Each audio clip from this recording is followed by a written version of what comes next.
dadku way kala duwan yihiin. Waxaa laga yaabaa in aan ku kala duwannahay waxyaabo aad u fara badan, xagga dhirirka, xagga jirka iyo dhanka caqligaba. Balse dadka aan maanta ka hadli doono waa ay ka duwan yihiin dadka caadiga ah ee aan naqaano. Allah subxaanahu wa tacaala waxaa jira dad u abuuray oo leh mucjisooyin gooni ah.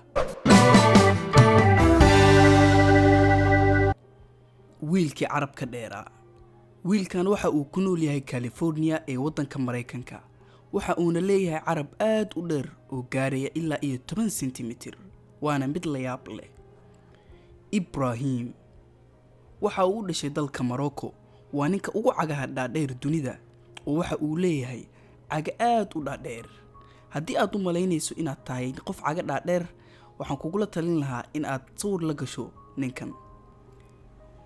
Gabadhan aad u jeedaan iyana waxba kama duwan Ibrahim, oo waa gabadh cagaheedu ay aad u dhaadheer yihiin, waxayna ka mid noqotay gabadha ugu dheer caalamka oo waxa ay ku gashay world record ama rikoodhka caalamka. Ma jirtaa in aadan cidiyahaaga jarin ugu yaraan isbuuc? Haa, sababtoo ah dadka badankood ayaa sidan sameeya, balse gabadhan way ka duwan tahay oo cidiyaheedu ma jarto, waxa ayna gaarayaan ilaa 7 sentimitir. Tima dheere. Vietnamese-kan timihiisu waa 9 mitir, ma jaro mana dhaqo, waa qof kale oo la yaab leh.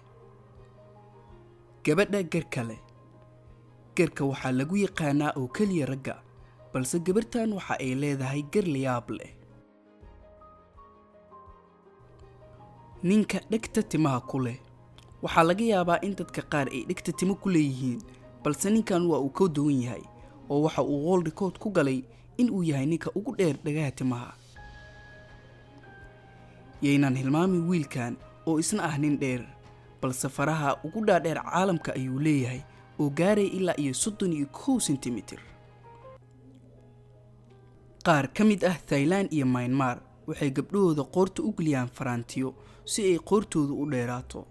Sanad walbana faraanti ayaa loogu kordhiyaa gabadha iyagoo u haysta in ay ka qurux badan tahay gabadha qoorta dheer kuwa kale. Balse gabadhan qoorteedu waxa ay gaaraysaa ilaa 40 sentimitir.